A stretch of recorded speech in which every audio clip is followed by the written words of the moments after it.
Good afternoon, everyone. It's a pleasure to see you all here.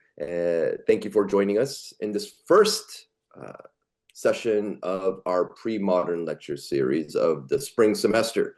And I am very excited and honored to introduce you our speaker today. But before I begin, let me introduce myself. My name is Emmanuel Kim.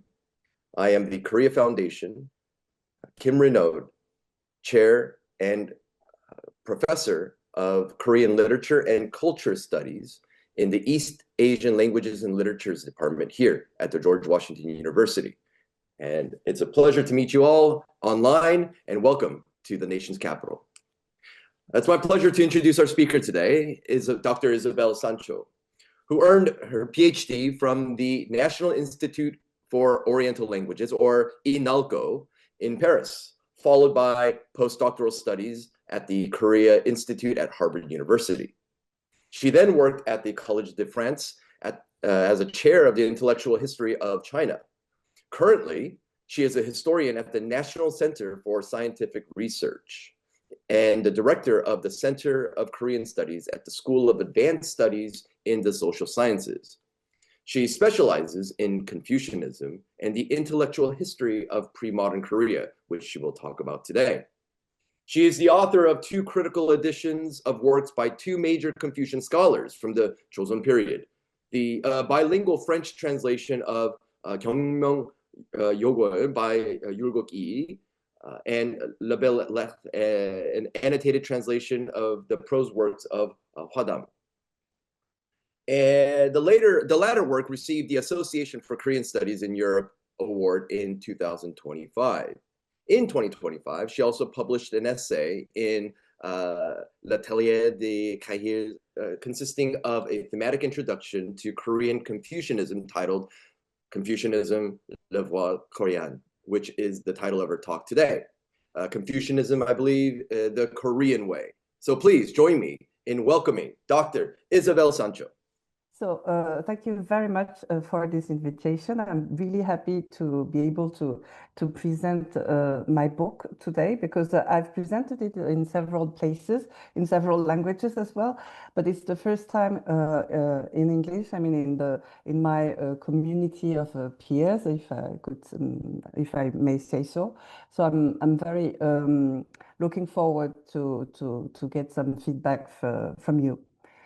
So thank you for joining as well. So the goal of the presentation is twofold. So the main goal is to present the genesis and the rationale of the book. And the second one, I hope that we'll have time to discuss about it, is to reflect on the possibility or not to translate it or to adapt it for an English language publisher. So my question is, what could happen when this book travels into English? So just to let you know about my background or where I'm coming from. So I got my PhD in INALCO, which is, I usually say it's French SOAS, 20 years ago. And it was about the philosophy mainly, as you can tell.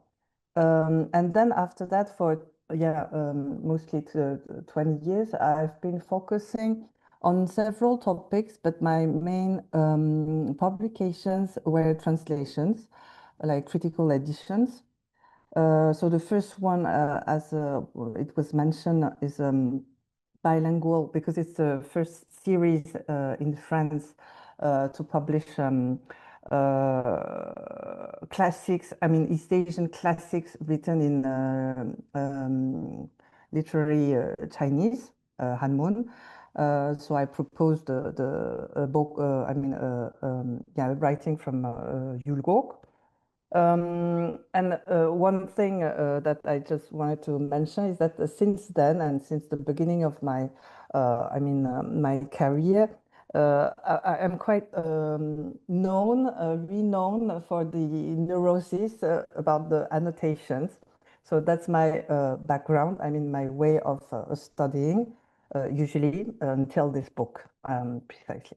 So after that, so I translated the Hwadam, even though, as you can hear, I'm really not good at English, but I tried to translate all the prose works left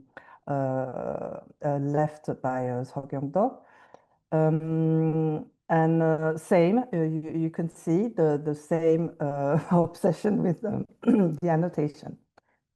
So, what's the the origin of this book? Because of the context, since it's been over 15 years that with the spread of the Hallyu, the Korean wave, there was this tremendous demand for all things Korean, and among the soft power, the sweet power of the Korean wave. Very often the colleagues in Europe were asking me inviting me, I mean, to do some introductions, basic introduction to Confucianism first and Korean Confucianism. So I've done that like a big European tour many times. And at some point I got bored, and also I was thinking maybe I should write something instead of just presenting. Another reason of writing this book was also because I'm having a specific positioning, because I'm in France, but also collaborating or working with Korean studies in the US or in South Korea. So I'm in between many fields or places, and I'm trying to create bridges and pathways. So that's hopefully what I mean what I've done with this book. And personally, on the individual level, it was a challenge for myself to do research in a different way. So it was basically turning everything I've put in my annotations into a main text. The main goal was to clear the ground for what I really want to say, which is not, I mean, a general introduction of Confucianism and Confucianism in Korea. So another reason I wrote this book, it is out of frustration, because I was lucky enough to be able to contribute to the Routledge Handbook of Early Modern Korea, which was published last year, 1 year ago as well. And I was really frustrated by the chapter I wrote. And I decided to write a book instead of a 15 or 10 pages chapter on this very broad topic. So that's the origin. So Confucianism and Korea, because as you can see, the title of the book is not Korean Confucianism, but Confucianism the Korean way. So for me, and usually the question I'm getting is about Confucianism in itself and Korean Confucianism. So for me, it was two unidentified scholarly objects, and that was the purpose of elaborating on those two UFOs, I would say. And the basic question is really pedestrian. It could be put like this: what Confucianism does to Korea, and what Korea does to Confucianism. So this is the book. I have it next to my face, so it's a small book. So it's a rather unusual object, since it's neither a standard academic monograph, but it's not focused on a specific research outcome either. So it's a deliberate choice that I'll explain. So I said that it's a pioneering work, but it's not because I'm trying to boast about something, but there was no such book before, and I will also explain it later. It's mainly atypical, and I had to step clearly outside of my comfort zone and my field of expertise. And the format, which was self-imposed, was very constrained for me, but hopefully it's more readable for the audience. So another set of questions regarding the writing style, because it's not a narrative. I needed to be concise, yet sufficiently informative. And the chapter length was also a problem, and also the appendices. And the bibliography is only in Western languages and no Korean, which was a regret, but it was not possible to include everything, as you can imagine. The biggest issue, I mean, was the audience, because I'm trying to address three different kind of audience. So the first group is the students in Korean studies and even colleagues in Korean studies. Another group is the colleagues from other area studies, like Chinese studies, Japanese studies, and also historians and historians of other areas than Asia. And third audience, target audience, is the general audience, all the Korea enthusiasts, even the K fans, and maybe perhaps the Koreans, but which Koreans?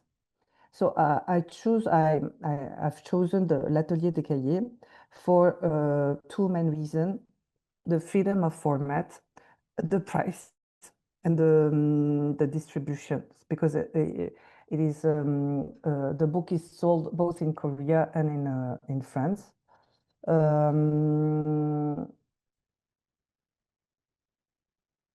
Yeah, so the book is atypical in the sense that it is positioned between synthesis and essay.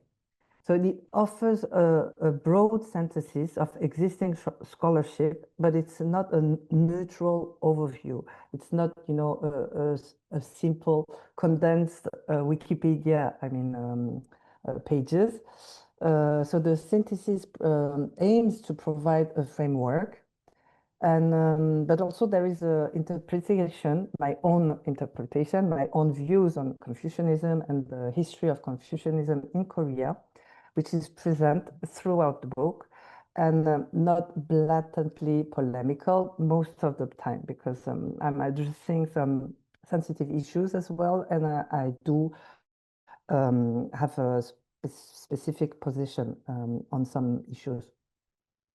There are no footnotes, which was difficult for me, but that was part of the challenge, and no explicit references. So in that sense, it's not a scholarly book with, you know, all the paratext and all the usual, I mean, references. So it's not a narrative, but it's not the common usual scholarly monograph. And one specificity is the integration within the text of the Korean terms with the sinographs and even the Korean, the Hangul, I mean, within the text. So it's visually demanding for the reader, but it's intentional because I'm trying to, by doing so, to make visible the layers of linguistic mediation when we talk about Confucianism. I mean, all the contemporary Korean language through which we think about, I mean, Confucianism, which is different from the language of the sources, which is Hanmun, classical Chinese. So that's something very important for me. So basically, there are three cycles, three baskets or tripitaka, and each cycle is divided in two, and two movements, and then in five sections. So it looks a bit strange, but it was not on purpose. But in the end, the structure is following the sequence of one book in three baskets, divided in two parts with five, sub-chapters. So I have 30 chapters in the end. And I'm very glad to say that it's 22 euros only, so which is very unusual as well for this kind of big book. I mean, so this is the table of contents. So I've translated it. So the first part there, as you can see, You have the acknowledgement, a preface by my colleague, modern historian of Korea, and a foreword.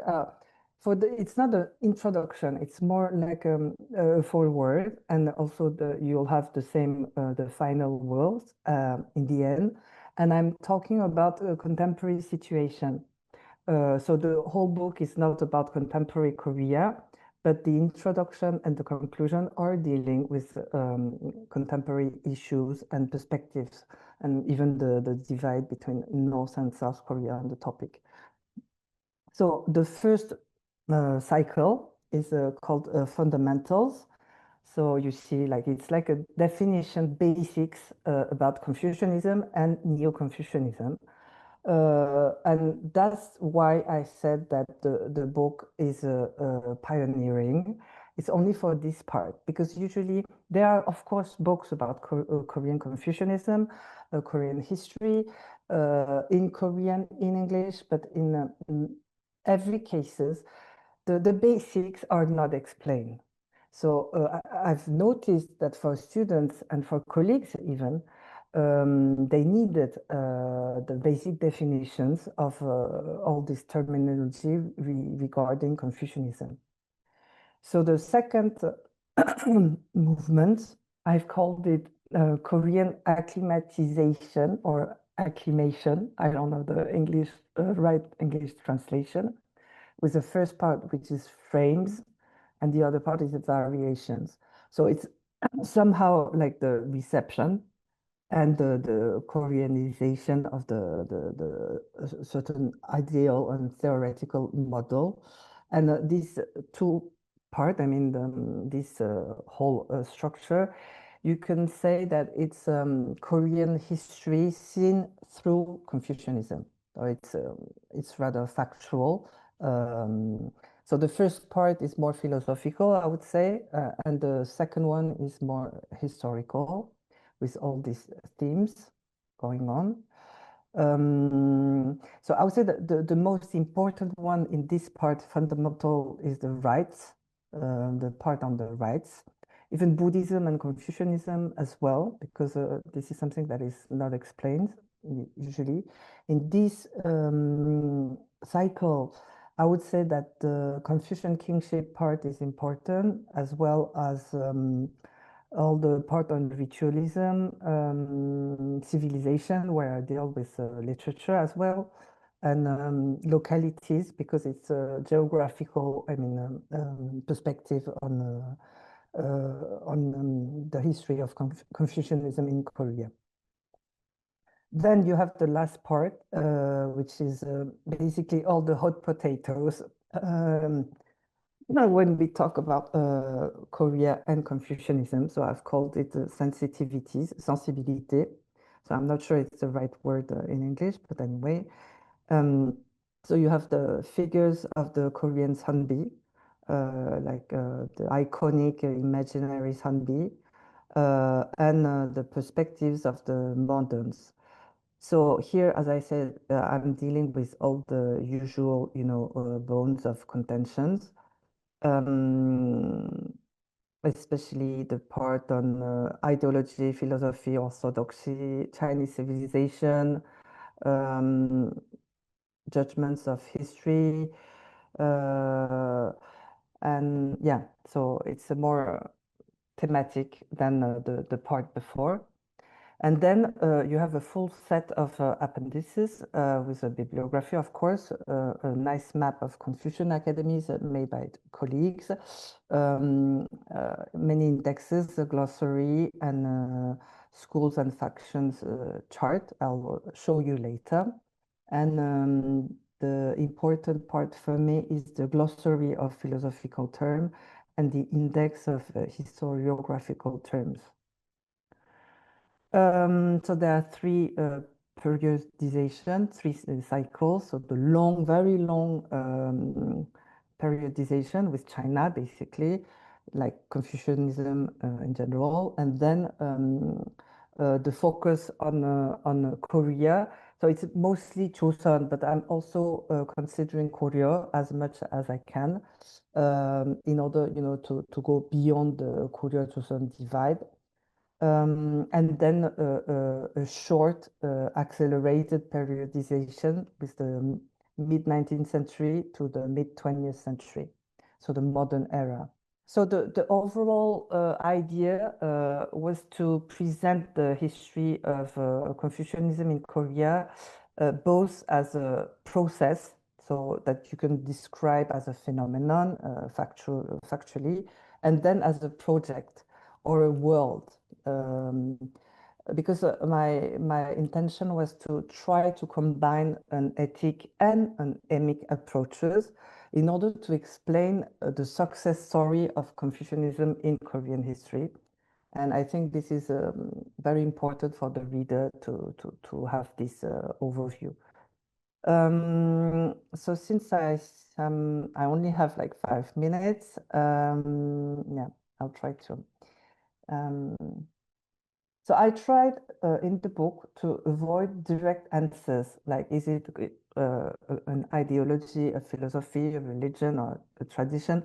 I deal with everything, but not, not directly. So I take a slight step aside to cover as many aspects as possible.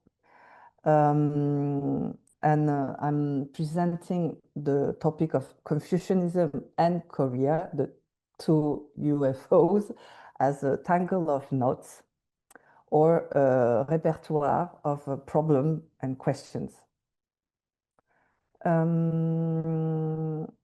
I'm trying to examine the institutionalized knowledge that we have or we don't have, while touching upon, at the same time, the intersections with collective imagination about Confucianism, Korean Confucianism, and the Korean past. So I'm trying to offer a perspective on historical research, on area studies, Korean studies, and Confucian studies. So it's a very broad goal, very difficult, complex. So I'm not sure that I've succeeded, but at least I've tried to do that. So it's not a history of philosophy. It's not a gallery of portraits, not a serial approach to philosophical systems, works of individuals, but it's not, as I said, a study neatly labeled within, social history, historical anthropology, political history, etc. So I've taken risks, of course, because I'm not an expert on every topics. And as I said, I took a stance on sensitive and complex subjects like women and Confucianism, Chinese civilization, and small China, Korea's small China, this kind of issues. So I'm saying things, so I'm taking risks. And also, it's you always take risk when you are trying to formulate general truths. So I've tried to do my best, but I'm not sure that it's all very sound in the end. So my main idea, to convey for the audience, was to refuse, the mechanical explanation of Confucianism as ideology. To explain everything by Confucianism as ideology.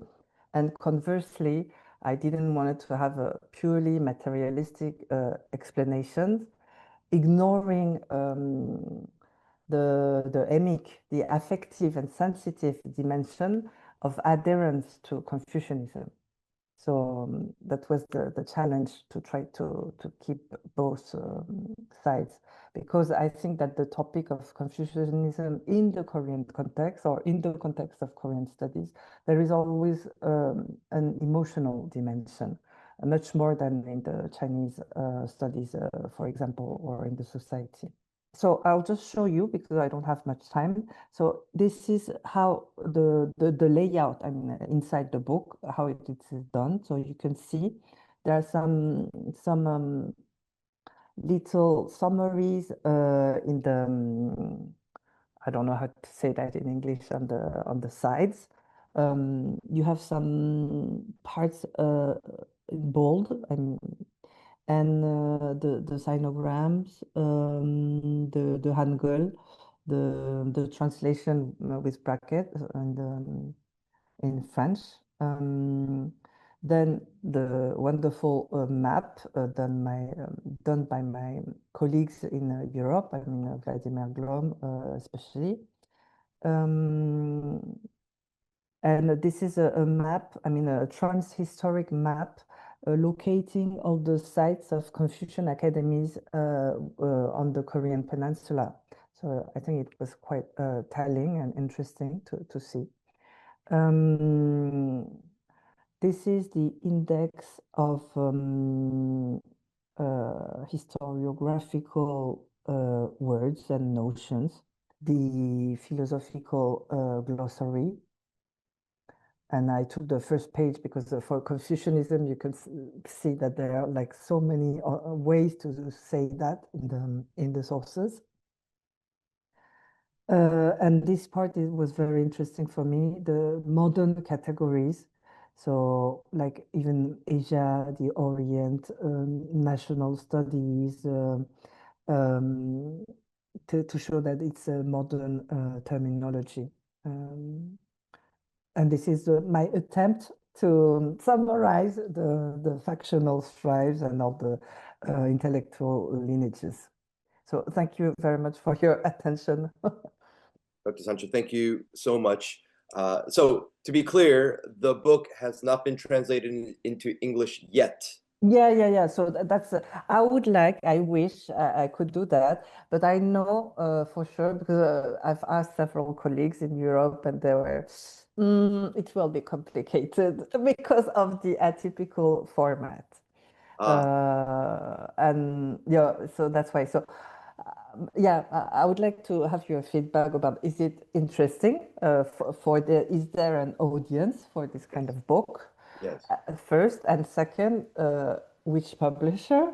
Yeah. And should it be just kept like this or should it be adapted? But Yeah. I wouldn't like to rewrite it entirely. So yeah, because it's very different. As I say, it's a situated product of my scholarship. So it's yeah. I see. Regarding publication, we can talk separately, and that'd be great. But just to get the discussion rolling, let me begin with a few questions and comments of my own. I am not an expert in this field. However, I'm very familiar with Korea, and I do understand the neo-Confucianism that has existed and persisted in Korea for centuries. Uh, so you use the word acclimatization. Yes. Why didn't you use the word adaptation or assimilation or appropriation?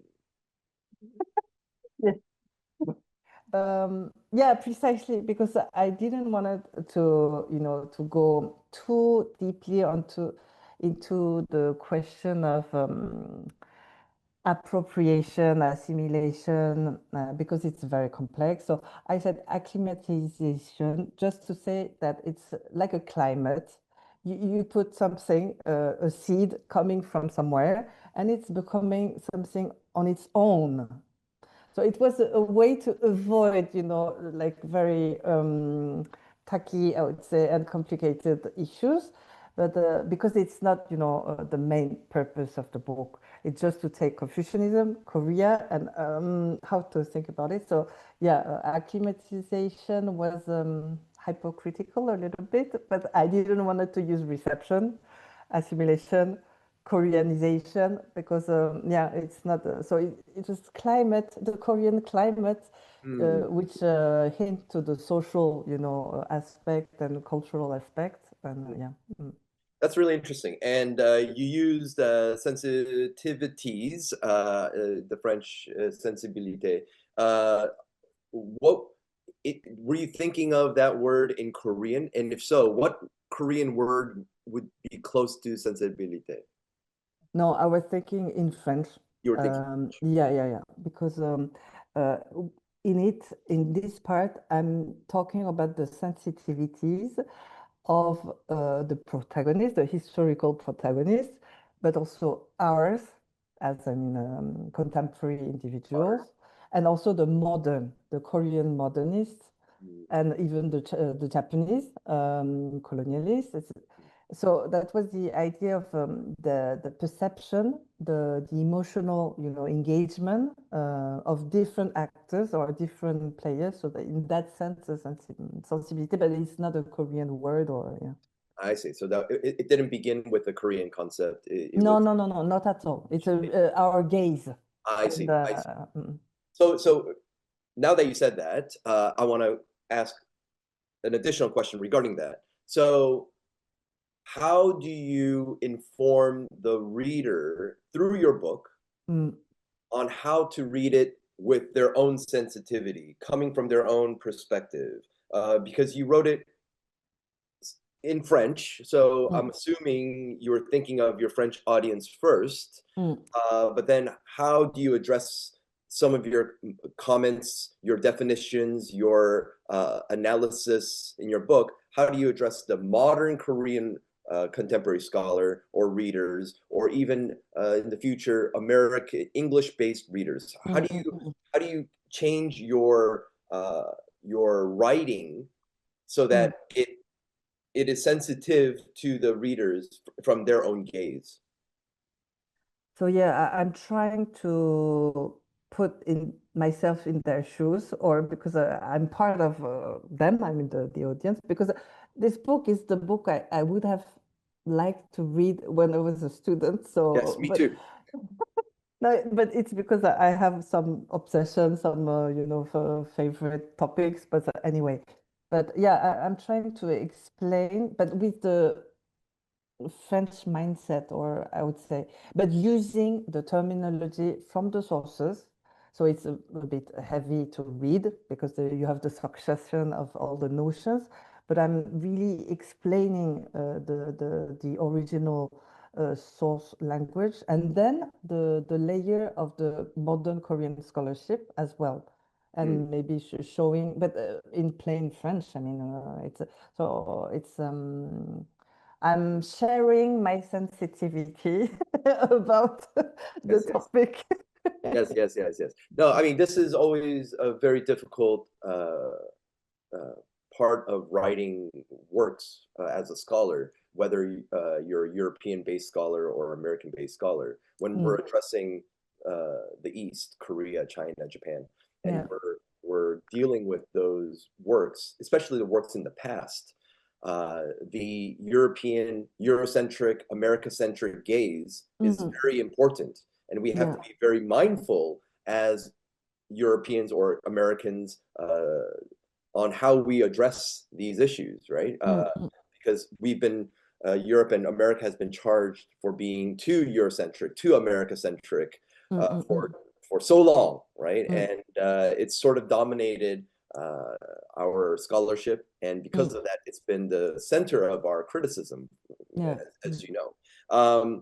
So that's why I brought that up.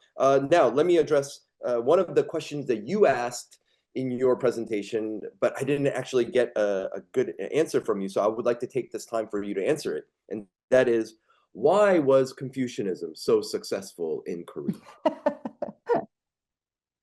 I would say that I'm taking, the usual stance regarding that, which is the very contextual and historical, explanation.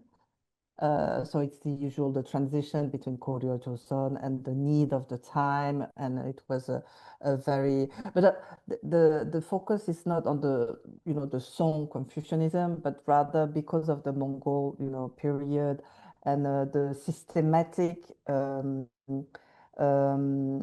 Confucianism that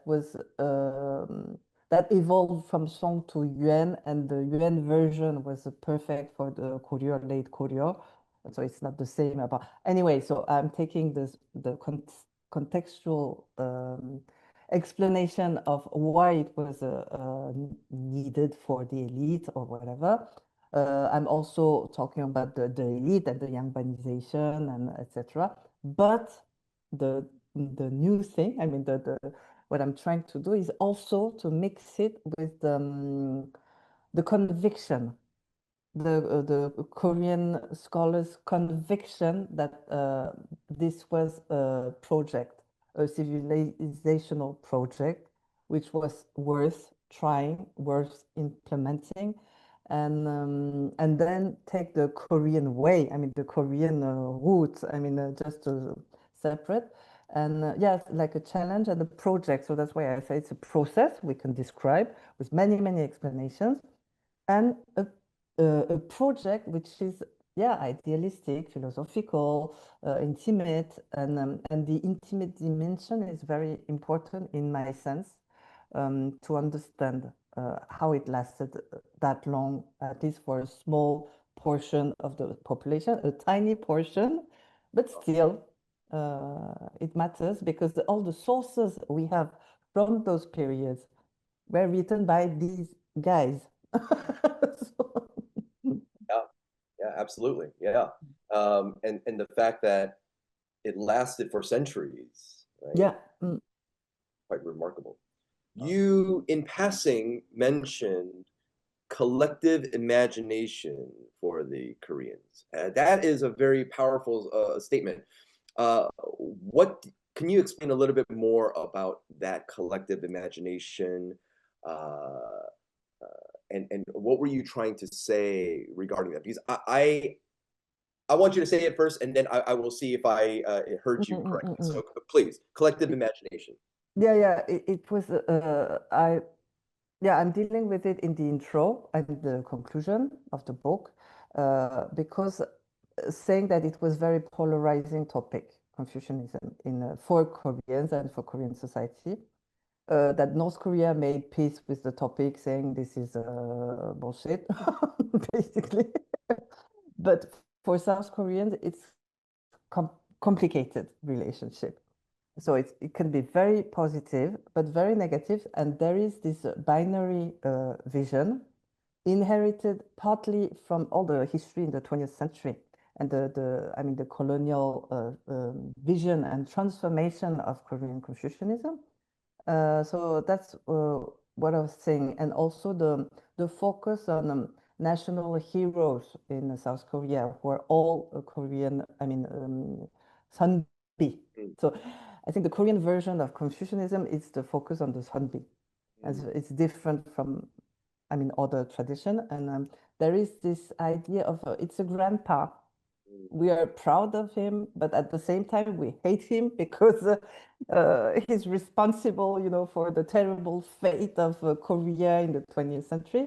So this ambivalence, ambiguity, and this is really inherited. I mean, and even the banknotes, it's all, Sejong, Toge, Yulgok, and Shinsaimdang. So there is this part, and at the same time, all the issues with the feminists, with the struggle, the generational struggle. There are many issues. Even the Hell Joseon thing. It's related to, because why? Because Confucianism is related to the premodern state and the Yangban, organization, and this is the problem. And yeah. I'm so glad you said that because again, I was hoping you were saying you're going to go in that direction because when we say collective, we just assume that it's built into our DNA and everyone just accepts it and everyone is No. fine with it. And you hear when you live in Korea and you talk with Koreans, they just say it in passing. Oh, it's just Confucianism. Oh, it's part of our culture. It's our part of our society, and they just brush it off. But no, historically, if you look at it, this collectivity has always been questioned. Who is in that collective? Yeah. Which class, which intellectual, which parties, and feminist groups, right, have questioned and challenged this as well. So yes, this notion of collective is not just everybody in Korea, right? Yeah. Yeah. It's been challenged so much. So I'm glad you brought that up. Thank you. And I also mentioned in passing that for the younger generation, it's not the issue. They don't care. and That's and that's interesting. That's That's a right. new phenomenon. Yes. So Uh, let's look at the first one, Jian. mm, In recent years, I have noticed growing efforts among scholars of Chinese studies, both in China and North America, to position Confucianism as the spiritual or civilizational core of China and quote unquote mm, Chineseness. In this context, how do scholars of Korean studies understand and situate Confucianism within Korean history? More specifically, how should Korean studies respond or engage with these China centered narratives, given that Confucianism was also deeply embedded in Korean society and history? mm. Dr. Sancho. Yeah, thank you very much for this very interesting question, and which is difficult as well. But um, this is something that I mentioned in the conclusion, and of course in the specific chapter about Chinese civilization and Korea and Korean Confucianism. Um, and I mentioned in the book the competition and the problem that my colleagues in Korea are facing. Because, as you said, Xian, I mean, for many decades, I mean, the mainland China was not interested that much, but now they have reopened a Confucius, shop again, as and there is this massive, I mean, presence of Chinese scholarship on Confucianism, and South Korean, but also Taiwanese experts.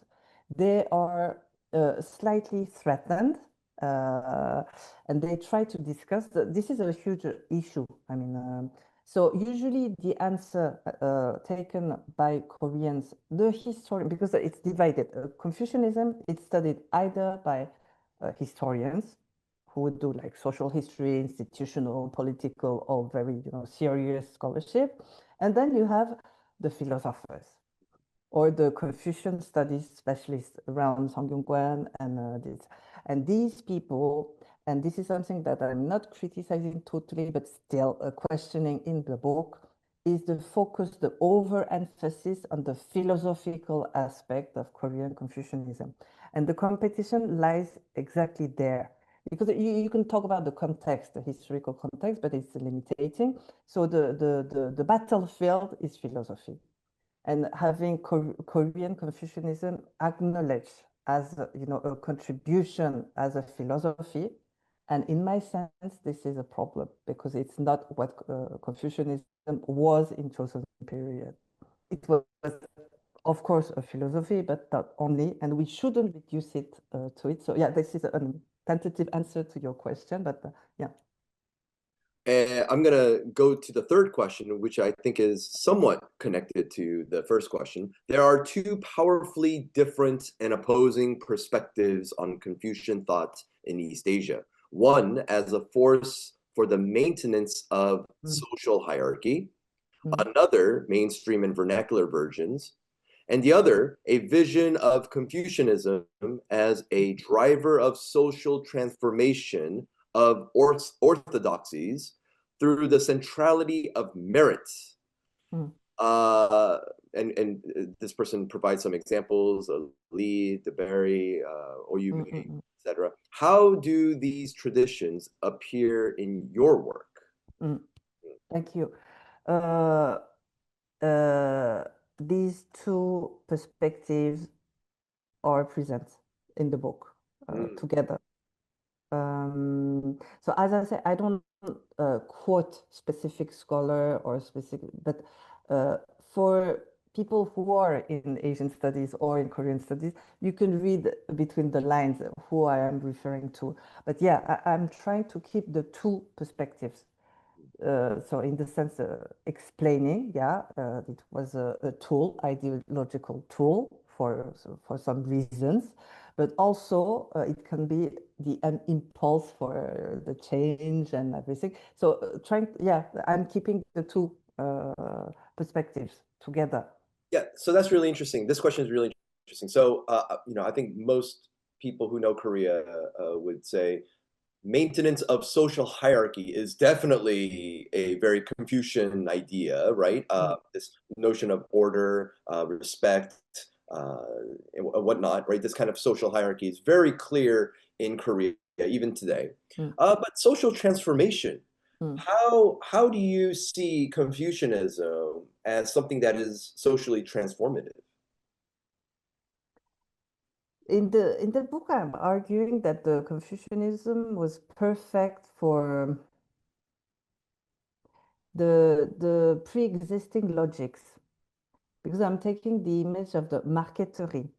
I Hmm. mean, there's some furniture you do like little pieces of wood, and Confucianism was like that in my sense for Koreans from the Koryo and Joseon period.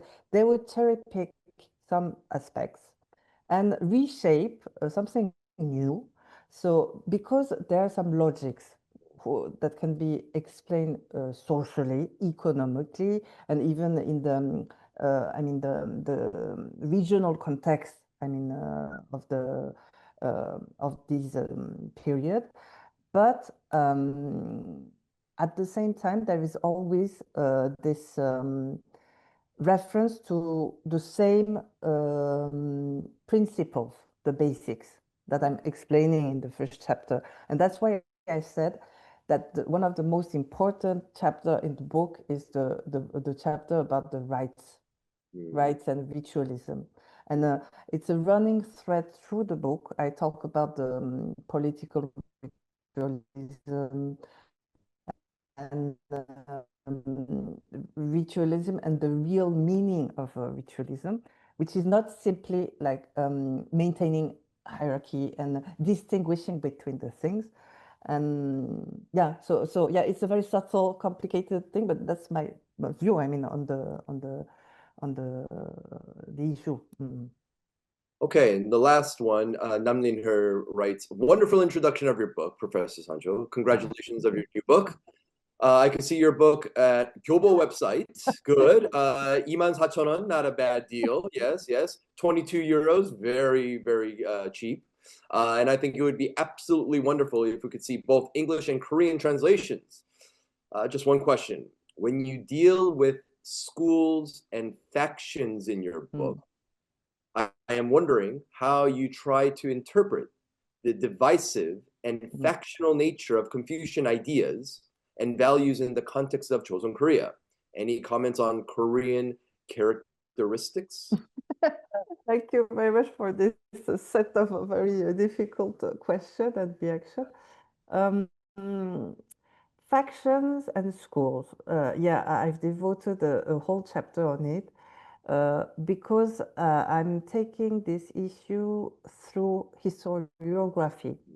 I mean that I'm not saying that what was the reality or whatever in Joseon time. I'm just saying that that's our take because it's been 1 century that we are constantly fed about the factional, nature of Korean political life and even the social, dynamics. But I'm trying to say that it's a construction, and somehow it's very interesting because it's like a cosmological thing. It starts with one, and then you have Taegyeulgok, so two, and the two split, and it's very mechanical, and there is some beauty even in this narrative. But no, I don't essentialize, factions or schools. But I'm just trying to explain through, I mean, the scholarship that was written about the regional dynamic. I mean, with the center and the periphery and the weight and the importance of the Seowon on the one hand. So it's the basic balance between the state and the scholars officials. So that's the thing. So in the balance, I'm even arguing that it is thanks to this balance that the system could survive for such a long time. And there was a sacrifice of the individuals in the name of a higher good, which is a Confucian state. And this is something at the core of my book is instead of focusing on philosophy, we should really try to think. So that's why I don't explain the Satan Siltong or very briefly because I'm not interested in this, and I'm sure the audience, the learned audience, is already fed up with this. And instead, just to explain in a different way. Yeah. But I will take this time to ask one final question from me, because this is my field, and I feel like I would like to know a little bit more about it from your perspective. And that is, how does Confucianism, historically, how has Confucianism affected North Korea? You mentioned you like to deal with both North and South Korea, and I'm wondering how do you propose to look at North Korea and Confucianism? Yeah, no, I just talked about North Korea in the conclusion, saying that both South and North Korea have been severed from the Joseon tradition. So there is no continuity because there was this moment of the colonization and the end of the Confucian state, basically, and the Confucian, not society, but the state. And also on the linguistic aspect, saying that today there is a very urgent matter for South Korean, especially scholars and even self-proclaimed Confucians, is the fact that young and South Koreans cannot read the sources and even in the material, legacy. I mean, if you visit whatever building from Joseon period, the average Korean cannot understand the poems, and you always see they are translated in Korean. And in North Korea, I'm just saying that because of, I mean, the divorce was made very clear in the 50s, so it's not an issue. And the fact that they don't, I mean, read Hanmun and they are not interested in Hanmun anymore, that's the only, I mean, thing I'm discussing because it's the linguistic aspect. I see. But this phenomenon is also happening in South Korea too. Yeah, exactly. Yeah. So and more and more, you mentioned earlier, more and more younger generation are removing themselves from this Confucian tradition, especially when it comes to rituals and rites. For example, honoring your ancestors, right? This whole chesa, right? I know that my father-in-law tried his best to maintain the annual or 2 times a year cheza, whatever it is. However, young people today, they don't care about cheza. They don't want to go to the cemetery and pay their respects anymore. Nobody has time to do that. Nobody cares anymore. So we see this kind of removal and shifting away from this rituals and rites, right? It's very, very interesting these days. Yes. Okay. Well, look, I think we just ended it right on time. Yeah, I'm glad. Yes. It's phenomenal. Thank you very much, everyone, for joining us. And I urge you all to join us again for our next pre-modern lecture series. Thank you, everyone, and have a great weekend. And for those who are in the East Coast here in the United States, please be careful of the snowstorm that is on our way. Yes. Thank you very much. Thank you.